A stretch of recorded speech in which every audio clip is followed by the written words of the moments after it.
Hi, welcome to the Hartselle Football Coaches Show. I'm Margaret Ann Prater alongside head coach Bert Newton, and we want to thank you for joining us on the Hartselle High School YouTube channel. And make sure to tune in to the NFHS network on Fridays for the guys with David and Mark and Brad, all the gang, Shane. See, it took me a minute. I didn't have it written down. Before we begin, let's thank our sponsors. We got Agency on Main, Eddie Pruitt Ford, Express Bath, Marmac Commercial Real Estate, Peck Funeral Home, Cullman Regional Hospital, and Life Church. Okay, Coach, a win is a win is a win, right? In the past, I've kind of looked for, it's been kind of hard to come up with some questions, but I didn't have a lot of problems. How many penalties we have? That was the first one that came to my mind. I want to say around 18 or 19. Probably about half were real. But it's part of the deal. You go on the road in this region, and it's what you expect. So we overcame them though. You did. Michael Sumners.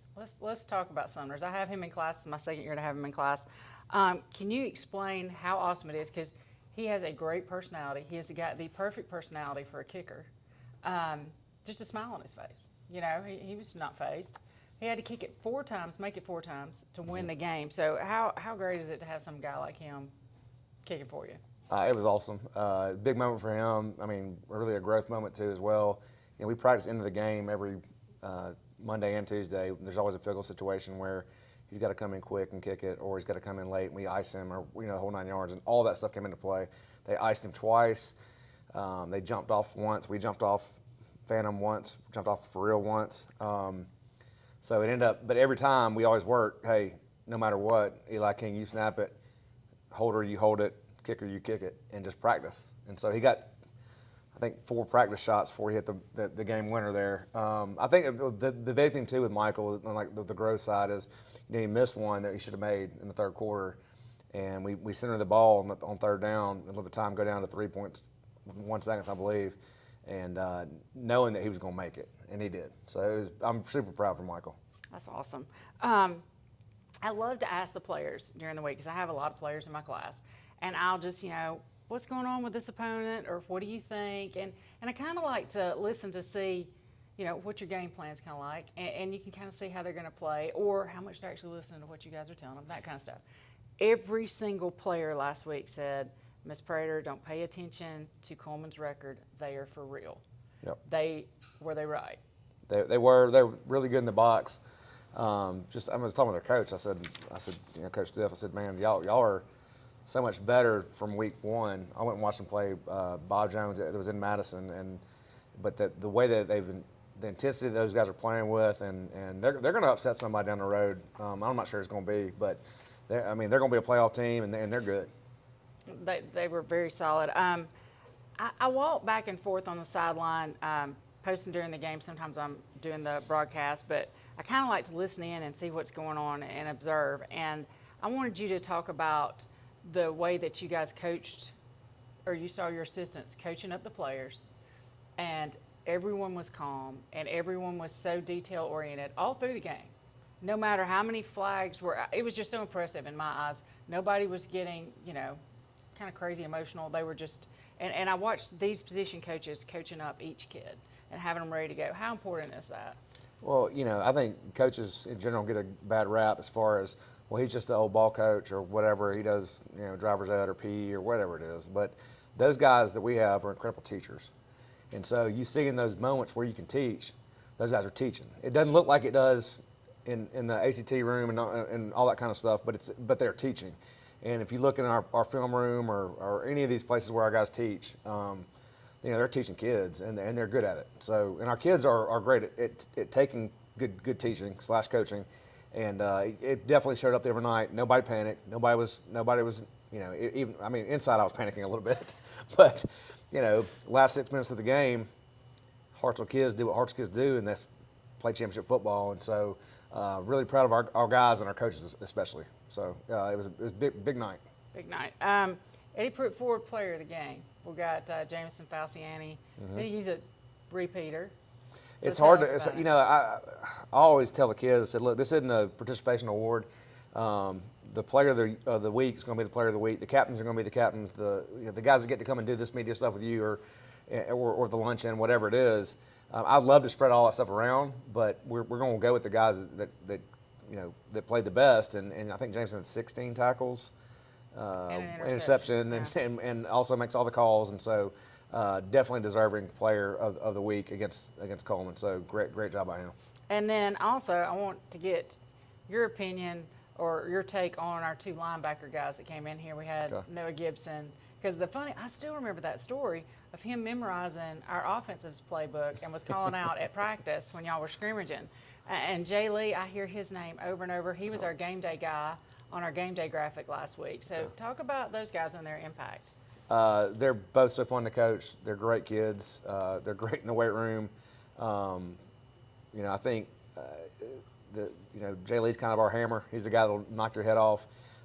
Big time weight room guy. And then Noah is, between him and Cole Miles, if we're in a competition period, which is basically down to about 1 or 2 periods a week now, in our third down periods, our offensive guys get mad because they know the plays. Well, they better huddle up and not tell us, because between him and Cole Miles, we're calling out the plays and, on defense. And so I'm kind of half joking, but I'm kind of not. But hey, but the same thing happens on Friday nights. They get a beat on like Noah Gibson on snap count. I think he got offsides one time, but he jumped the snap count probably 4 or 5 times. Ended up being big losses. And Colt's the same way. He jumped a screen that was like he knew it was coming because they do so much studying and have so good instincts and are so smart. So those 2 guys though, Noah and Jay Lee, you can't ask for better kids. Awesome. We'll take a quick break. We'll be right back.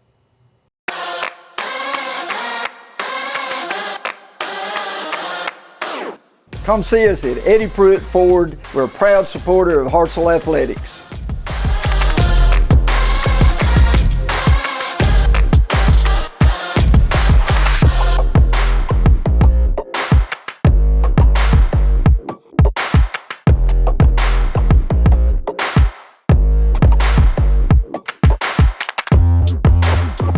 All right, we're back with defensive coordinator Moose Cole. And Coach Cole, let's just start with cramps, and more cramps.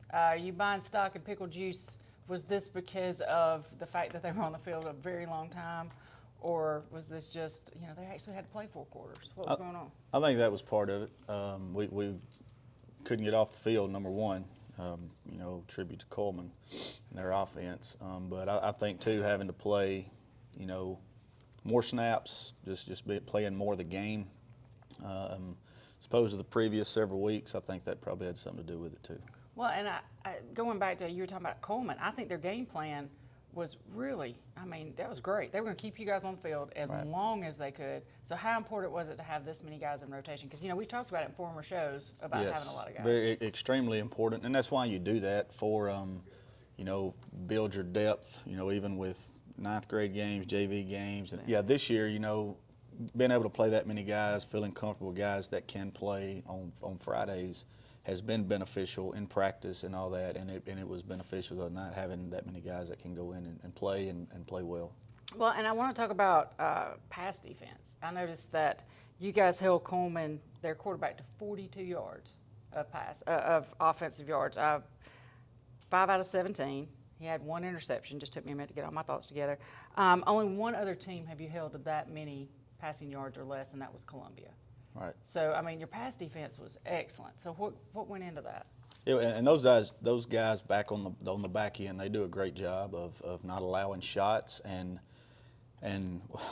Friday they didn't have to pass the ball because they seemed like they ran it for about 6,000 yards. So that plays into it too. Passing game stuff a lot of times is so situational as far as getting interceptions and things like that. It's got to depend on, number one, you got to stop the run and make them throw it. And so that was part of the reason was they didn't have to throw it. But I felt like we did a good job of no shots. And then when we got an opportunity to get an interception, J-Mo did a great job of something that we worked all week, and it showed up with his drop on the interception. Well, and Porter Simmons, I looked, and he had 4 QB hurries or pressures, 6 by your D-line. How important were they and pivotal were they in our effort?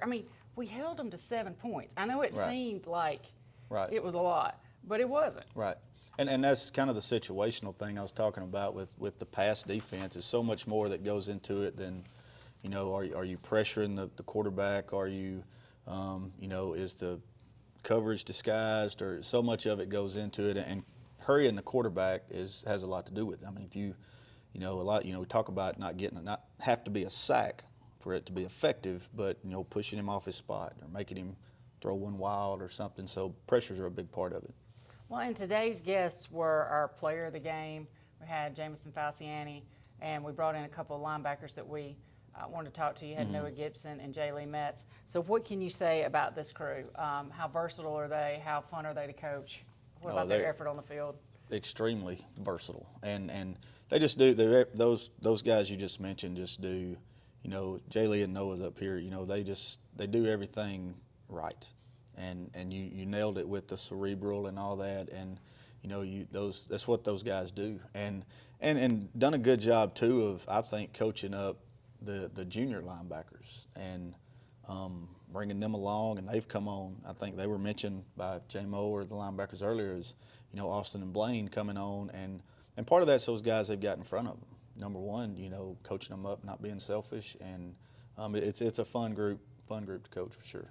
That's awesome. Well, thank you for your time. Good luck next week. We'll be right back. Thank you.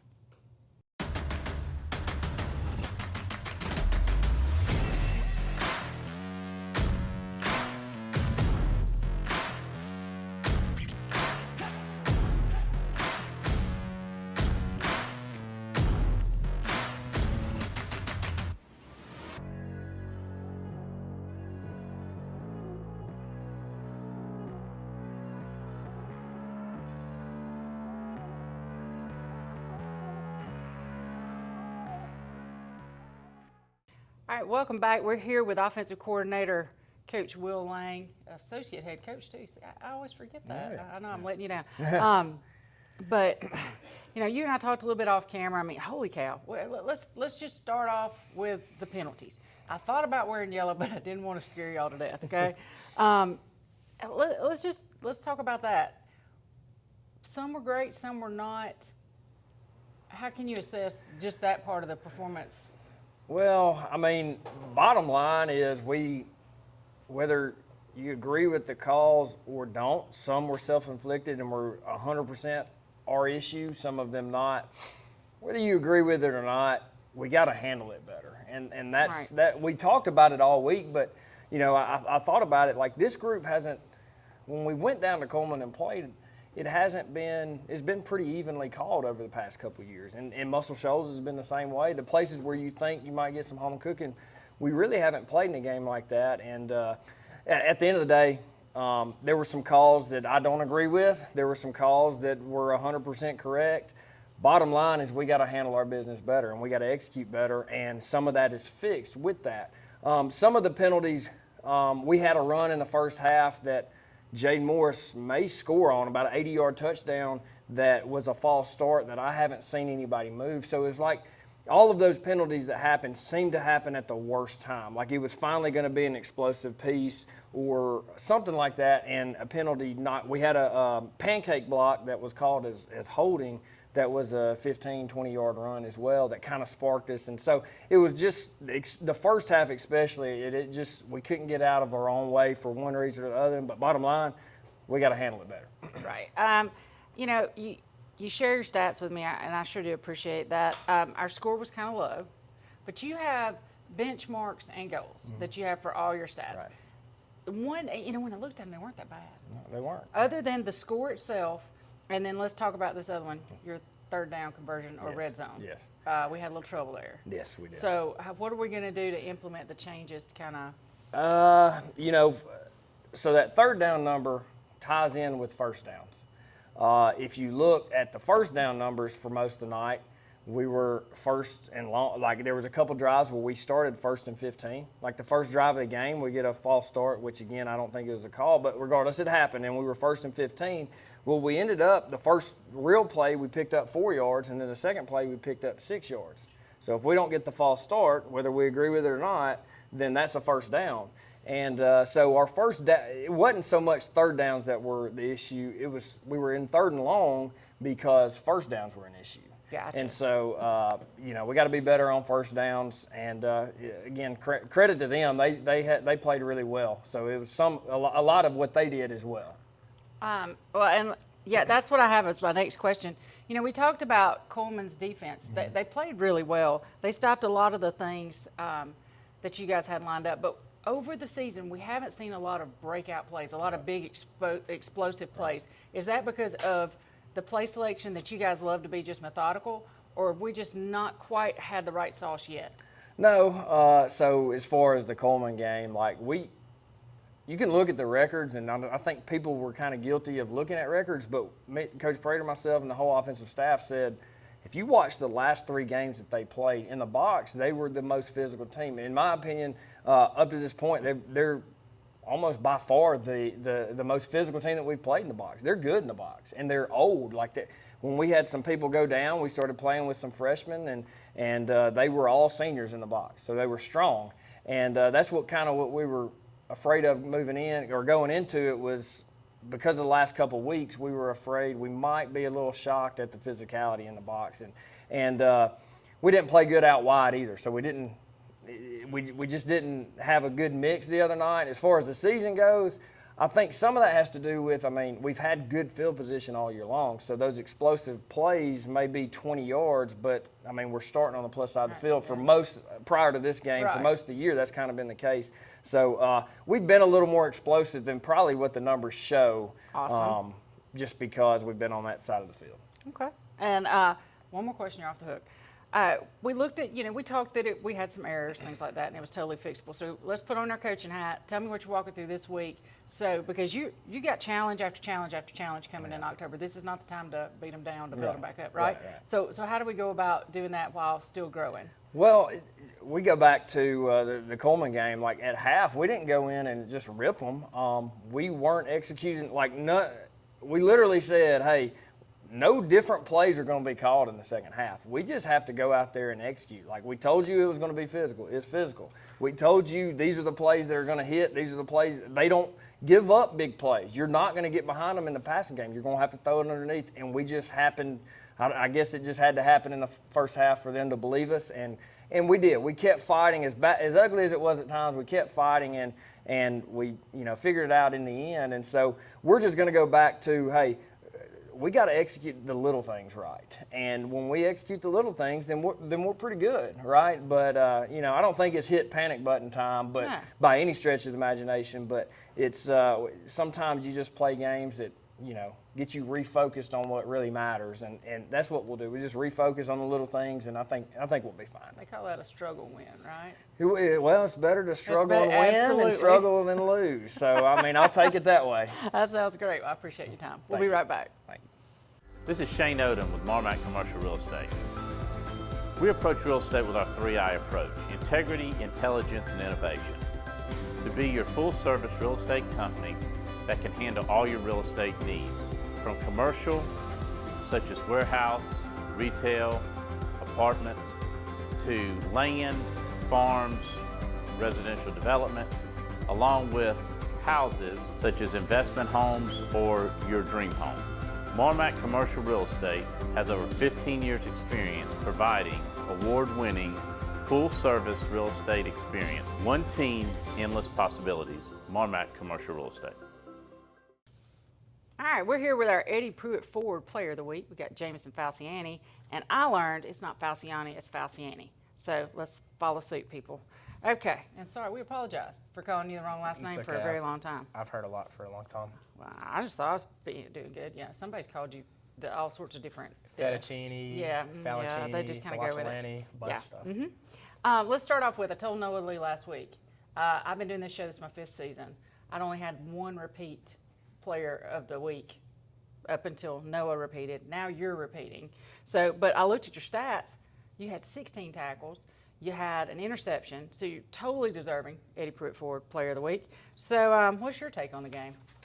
Man, I feel like we definitely could have been cleaner in the game. We let them run the ball on us pretty good during the first half, and we got that figured out. The D-line and the linebackers just had a rough time fitting the box or whatever because we were getting there was too many people in the box on their side, so there was an uneven amount of people, if that makes sense or whatever, you know what I'm saying? They had 6 people and we had like 4 people trying to fit it.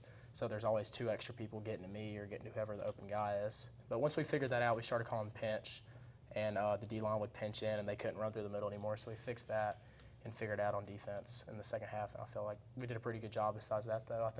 I don't remember exactly what it was, but I think they only had like 140-something total yards. Yeah, we have on our 42 yards defense, passing. So. which isn't much at all if you look at a game, and only 1 touchdown allowed. So I still think we played pretty good. You as a guys, whole. it went back and forth a lot. Yes, Not a lot of yardage either way. But we talked in the beginning of the season, and we talked off camera.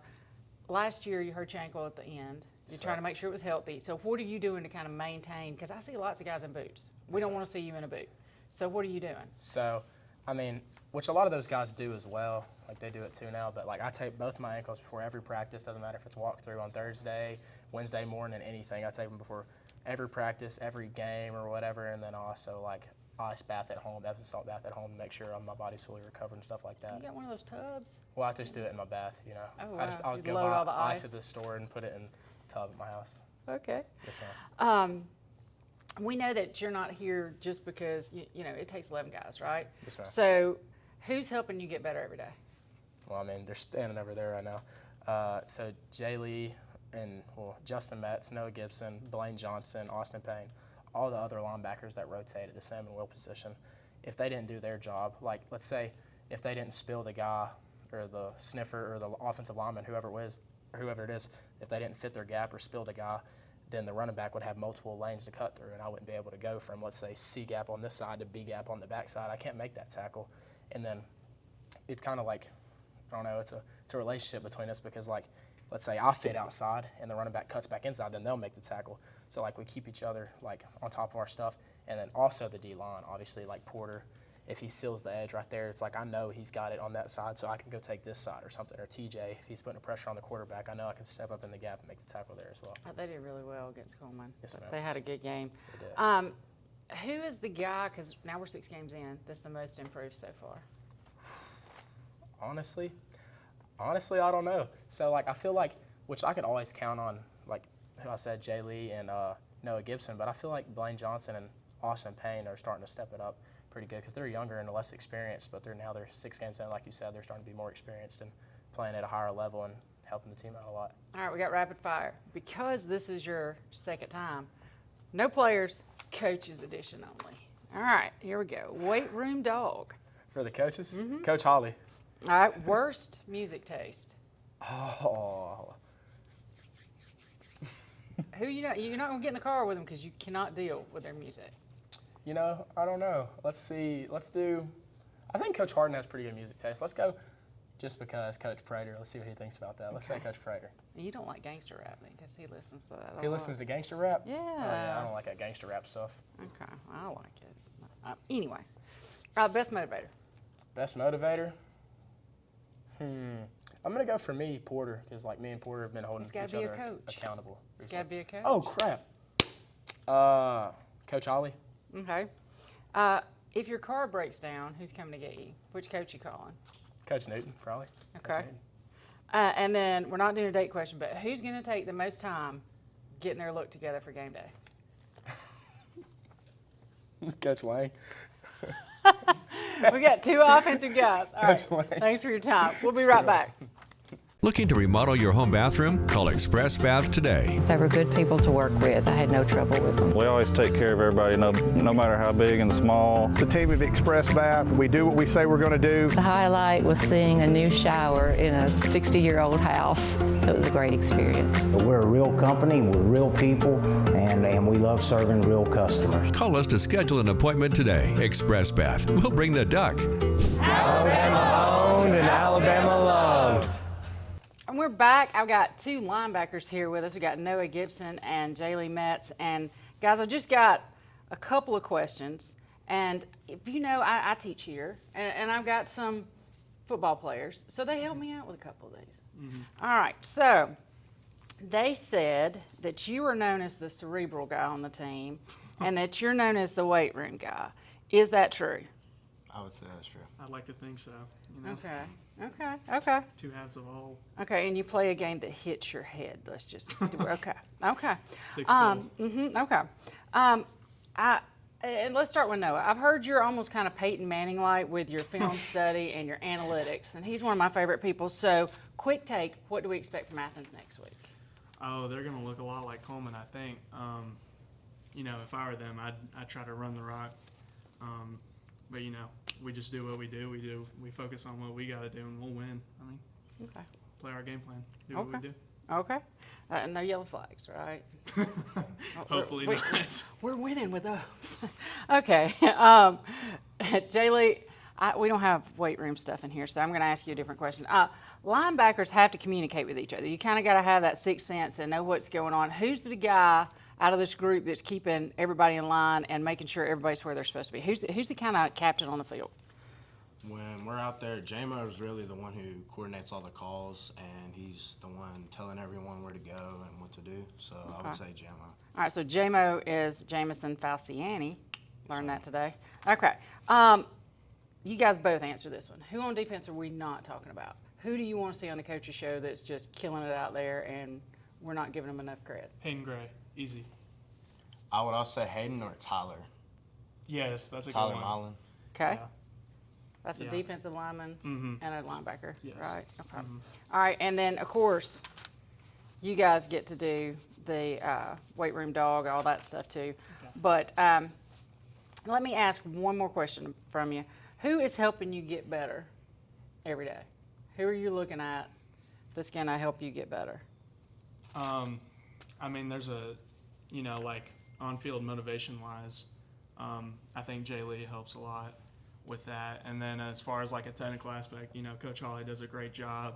He always takes like every mistake as an opportunity, as a teaching moment, and I think he does a really good job at, coaching us up. So for me, those are my guys. What you got, Jaylee? I would just say all the linebackers in general, and I mean, really the whole defense. When we're out there, everyone's just encouraging each other and hyping everyone up. And yeah, I would just say the whole defense in general. Awesome. That's good to hear. All right.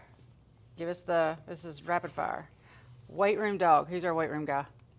I would say J-Mo or TJ Sanders. Okay. And Jay Lee. Okay.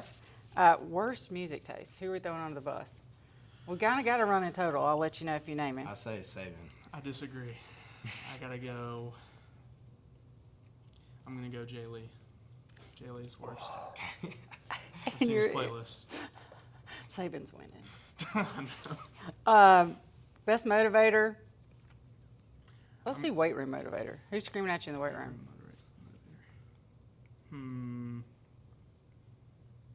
I go Coach Hawley, even though he's not a player.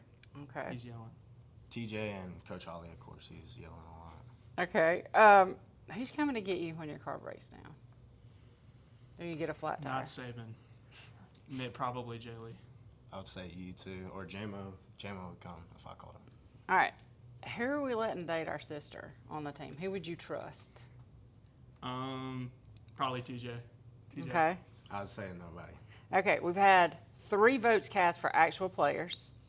This guy got 1. TJ Sanders has gotten 2. TJ's our leader.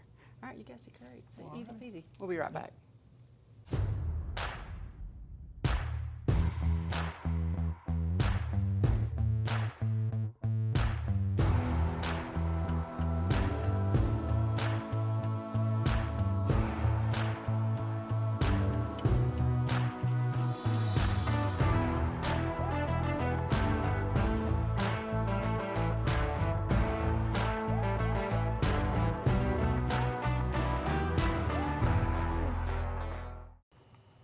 All right, we're back. Coach, let's preview our upcoming opponent. We're facing the Athens Golden Eagles. And this is what I think is the fun part of the season. You guys might not think it's the fun part of the season. It's a little crazy. You're facing Athens. They're 5-1. We're 5-1. And, man, they took it to Muscle Shoals and just came up a little bit short. They put up 42 points on one of the best defenses in North Alabama. So do you think they're our toughest opponent to date? Yes, I do. Offensively, they're massive up front. They got big. 300-pound tackles and guards, and they're really, really good. Got a 3-year starter at quarterback. It's Coach Coach Gross's son. He's a really good player, makes good decisions, not going to get him in trouble. And they got 2 great running backs and got good receivers, so they're really good and then on defense, they're just sound. Play hard, line up right. Coach Bray, who was here with us for years, is their defense coordinator now, and he's not only is he my friend, but he's a really, really good coach, and so they're going to be ready to go. I mean, they're in special teams. I think they're as coached up as we've seen too. So it'll be a huge challenge, and I hope our guys are ready. Well, and you got a half game lead on them in region standings. 2023, they came in, and we were kind of heavy favorites last year. Played them here. It was 21-14. It was a whole lot closer than we wanted it to be. This is kind of our implications to hosting first round of playoffs, right? Yes, it is. So elaborate on that. How big of a deal is this? It's a big deal. I'm glad we got them here. You know, if we win, we're sitting there. If we win, we're sitting there. If we can, you know, beat them and beat Jasper and beat Muscle Shoals, we'll be region champs. So, you know, obviously you host a playoff game there, but I think if we win mathematically, we're in the number 2 seed no matter what because of tiebreakers and all that other kind of stuff. But we're not talking about that with our kids. We're locked in on getting better this week and if we do that, we'll have a chance to beat Athens. So that's the goal this week is to beat them. And you know, whatever happens down the road happens. Well, and let's talk about, I do have a note, and I want to go back over his play one more time, was Brogan Gross. I didn't realize how good he was, so I saw him live last year, and I think he's only gotten better. So what can you say about his decision-making and how impressive he is as a quarterback? Like I said, he's not going to get him in trouble. He does a great job of scrambling and extending plays. You know, keeping him in the pocket is going to be important, but at the same time, I think we got to go get him a little bit too. Again, 3-year starter, ultimate coach's kid, makes everything right. So, big challenge for our defense, but our guys, I think, will step up to the challenge, I hope. And I kind of have a tongue-in-cheek question. You got a good chance to appear on Beyond the Lights. That's the show that they're doing on WAFF on Athens. Are you ready for your television show, you know, your first appearance there on network TV? I've not seen it yet. I do think I'm going to record it maybe and watch it after the season. I don't have time right now, but if I get a cameo, I'll be more than honored. Okay, that's awesome. We'll be right back. When it comes to college sports, whether it's football, basketball, baseball, or softball, Hartselle is pretty much a town divided. But when it comes to our hometown athletes, we are all Team Tiger, and at Agency on Main, we want to be your hometown real estate team. Whether you're buying or selling, residential, commercial, land, or auction properties, trust the professionals at Agency on Main for all your real estate needs. Go Tigers!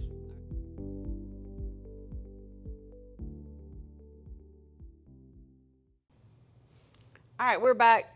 Last question for you, our Eddie Pruitt Ford fan question of the week, and I'm going to read it. First, let me say I will take an ugly win over a pretty loss any day. I think we weren't as prepared for their offense to really challenge us. With that being said, what did we do to be ready for the rest of our season?